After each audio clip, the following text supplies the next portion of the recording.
ABC 7 business commentator Richard Stern is joining us now. And Richard, up arrows in the morning and then sideways in the afternoon. Haley, that's exactly right. The Dow Jones Industrial Average is up by 130 points this morning. When I was here at noon, we were still up by 90 odd. Believe it or not, at mid-afternoon, we were actually down 30 points for a top-to-bottom range of 160. But when the day ended, we had almost no change at all.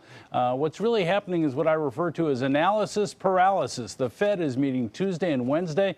Until we really understand what the Fed will or won't do, we're probably going to go nowhere. That's exactly what we did today. Let's take a look at what nowhere looks like.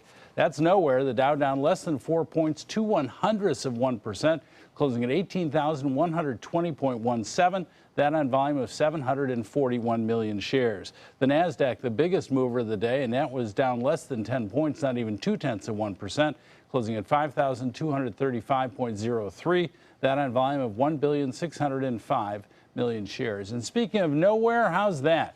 The S&P down 4/100, statistically 0%, closing at 2,139.12.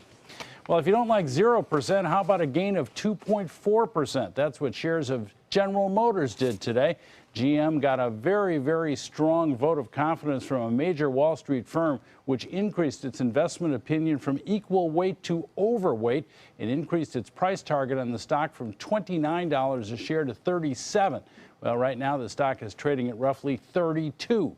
So if you buy it at 32 and sell it at 37, if you should be that fortunate, I think you'll probably be pretty darn happy. And as I also mentioned at noontime talking to Scott, I saw a very good-looking Corvette early this morning, and I think that's not hurting General Motors at all either. Hot-looking car, You're right. that's for sure. Yeah. What are you expecting for tomorrow then, Richard? Well, sorry to say, but I'm afraid the analysis paralysis is going to continue through 2 o'clock on Wednesday. That's when we're going to find out what the Fed does or doesn't do about interest rates between now and the end of the calendar year. And it will impact the markets for sure. Yes. All right, Richard, thank you so much. You're welcome.